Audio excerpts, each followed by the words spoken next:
Hi folks, Dave, the Honest Audiophile. This is the Fiio K7, and these are my Honest Audiophile impressions.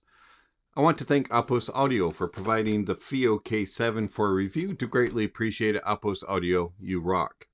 Alright, so the Fiio K7, this is a true balanced DAC amp, and it'll set you back $200 from your bank account when you order it off of Apos Audio. Fiio K7, it comes in this nice little box. You get a picture and diagram of the DAC amp, a little bit of branding. On the backside, you get some contact information, and hey, it has a high-res sticker. It's got to sound good. The inside contents are nothing special. You're going to get a 1/4-inch adapter, a USB cable, a power cable, and some paperwork. I'm not even going to bother showing all that. The most important thing is you get this, the K7. Very nicely built. It is aluminum or aluminum, whichever way you say it. And on the top side it says Fiio, and then you have a THX and a high-res audio sticker. It's got to sound good. It has two of them. All right, so nice rounded edges, little feet on the bottom. It's about 6.5 inches long, about 4.5 inches wide, and about 2 inches tall, give or take, somewhere in that range. Got these little rubber feet. This thing is nice and solid but light, and it won't move on the desk. It stays in place once it's there. The rubber feet do a really good job, and it has just enough weight to hold its own, and it doesn't take up a whole lot of space. On the front here, you do have a 1/4-inch output, your 4.4 balanced output. You have this big, huge volume knob, which clicks on and off, and then as you rotate it, you turn your volume. You have some LEDs that are going to show you your inputs that are selected, and then you have your input selector right here, a little button, and then you have a high-low gain switch and a selector for your output, whether that be the headphone out or be pre-out, which is variable, or line out, which is fixed. On the back side, you have your power input. You have a USB-B input. You have fiber optic and coaxial inputs, RCA input, single-ended, and RCA single-ended out. There is no balanced outputs. The only balanced output is for headphones. There is a RGB light here behind the volume, and let's plug it in and show you how that looks. So when you turn it on, it'll cycle through and just kind of show you that. It's not a super bright light. I didn't find it to be super annoying. It does change colors with different bit rates of music from your source. Speaking of that, it'll do up to 256 DSD, no MQA with the K7, in case you were wondering. So as you go through, if you're doing MP3s, FLACs, or a DSD file, the RGB will change colors, and then as you go through the volumes. It's a nice little feature. It's not the brightest RGB, but some may find it a little bit annoying. There is no option to be able to change it or dim it or anything of the sort. Overall, I like the build of the Fiio K7. It feels solid. It looks nice, kind of utilitarian, but other than that, it's a nice looking device. And it offers what you need, has enough inputs to be able to give you the basics, and it has enough outputs to give you the abilities to use it as a DAC out only, use it as a DAC amp, use it as a pre going to powered speakers, or going to a speaker amp if you wanted, or use it with another amplifier. So it's got plenty of options, along with the abilities to run headphones. The specs and tech inside it is kind of unique. It does have a truly balanced setup. It uses dual THX AAA 788 plus amplifier chips and dual AK4493 SEW DAC chips. Also has a various intelligence protection systems. And one of those that I do want to talk about real quick is with the volume. So with the volume, when you turn it on, let's say you need a little bit more volume and you just kind of turn the knob, there's a little bit of latency and it's going to kind of skip a little bit and be delayed. What it's doing is on the inside is there's a MCU board that is kind of working to make sure that your fingers don't jitter and move and go too far and blow your headphones or your IEMs. And it kind of matches up for it to make sure that it is balanced and is a right amount of power being presented, and it's not going to blow up your system. And if it senses that it's pushing too much, it will go into fault, and you'll get a couple of little double dots, and you'll have to reset and turn your volume down. So it is a little bit annoying and disconcerting when your music when you turn the knob, it doesn't just automatically go up with the knob or go down. It'll kind of do this little stutter delay thing. I don't like that, but it's a nitpick. You may or may not like it.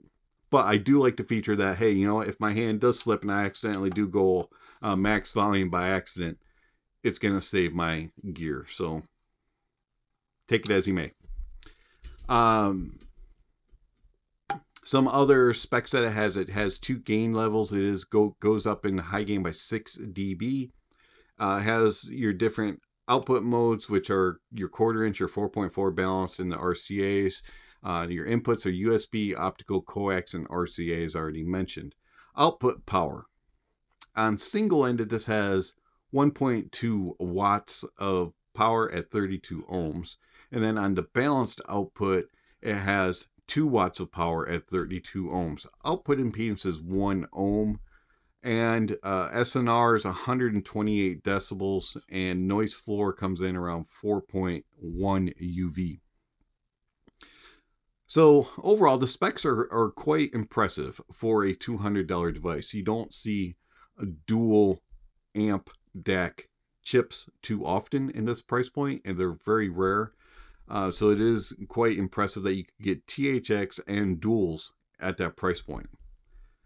Usually you can only get dual either in a DAC or an amp, not a combo unit. So quite impressive that Fiio was able to pull that off at this price point.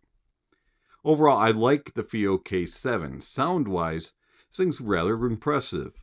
And I actually quite enjoy the sound. It has a kind of a warm, a little bit on a laid-back, smooth, rounded sound signature. The bass is slightly rolled in the sub bass. Not enough to where there's no sub bass at all, but just enough to kind of not really drive things home. It's a little bit more rounded and smoothed out. And then in the trebles, the same. The uppers are kind of rolled off just a little bit, and it kind of makes it so it's not quite as fatiguing. And you do lack just a little bit of extension and a little bit of air, which affects the soundstage. Overall, though, the bass does have a lot of body to it and has a lot of impact and slam in the mid bass and upper bass, and it just has a nice fun factor, and it'll drive things home without being domineering and without being overpowering. It stays well controlled, and I never ran into any distortion unless the headphones and IEMs couldn't keep up with it. And then in the mids have a slight forward presence to them with vocalists. Vocalists kind of become the hero of the music, and they kind of take the forefront of the stage at times, and it just kind of makes it feel a little cozy, and it just feels really good and pleasurable and just sounds amazing. It has a nice warmth to it. And then the treble has nice extension. As I said, it's slightly rolled off in the top end, so you do lose just a little bit of air, but the air and sparkle and energy is there, and it just stays well controlled, and it never goes into fatiguing mode. Everything stays very well controlled with the K7, and it's very nice tonality to it, and it sounds natural and accurate, and everything sounds true. Detail retrieval is good for the price point, and resolution's very good. And overall, I find it to be just a very impressive sounding DAC and amp. And I have really no complaints about how it sounds for its price point. It's very capable. And I find it to be a more relaxed and just an enjoyable sound. It's not really a reference sound, But for $200, you get a quality sound signature that is very pleasing and non-fatiguing and just plays well with anything that you throw at it. It is very forgiving of badly recorded and badly mastered tracks, and it just kind of smooths out the flaws and just makes it enjoyable. It's able to power pretty much anything I threw at it, including Audio-Technica R70Xs, Sennheiser HD600s, Sennheiser 8XXs, and Audeze LCD2 closed, and Hi-Fiman Anandas, Hi-Fiman Sundaras, you name it, it was able to pretty much power it. The only things that it kind of struggled with were extremely hard to drive headphones, like 600 ohm Barodynamics, and some Audeze LCD5s and Rawson Red Zeros it kind of struggled with a little bit, which are a little bit more demanding of a planar. But overall, for the most part, it was able to drive headphones very well. Some of them had to be driven unbalanced on high gain, but it did its job. IEM-wise, had no problems. Some IEMs I did get a little bit of hiss because of the higher output impedance, so do be aware of that. But for the majority of them, it sounded just fine, had no issues whatsoever. So, the Fiio K7. I like this device. It's a very good all-in-one, especially at the price point. It has a very pleasing sound signature. And if you're looking for a DAC amp in the $200 price point that's not going to take up a whole lot of space and it's just going to be very enjoyable to listen to, I highly recommend the Fiio K7. You're not going to miss any details. You're not going to be thrown off by bad tonality. It does everything that you can ask for and a whole lot more, with its fixed and variable outputs and with its balanced output on the front. You get all that you need in this little itty bitty black box. I like it. Fiio K7, it's a good little device.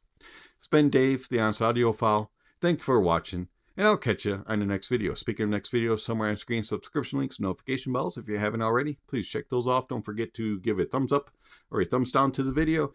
And check out all the links down below. There's all kinds of information down there regarding how you contact channel, follow channel, support channel. All that kind of stuff is down below, along with gear rankings and music recommendations and all kinds of other things down below. So check out the links. And don't forget to enjoy the music and that honesty is the best policy.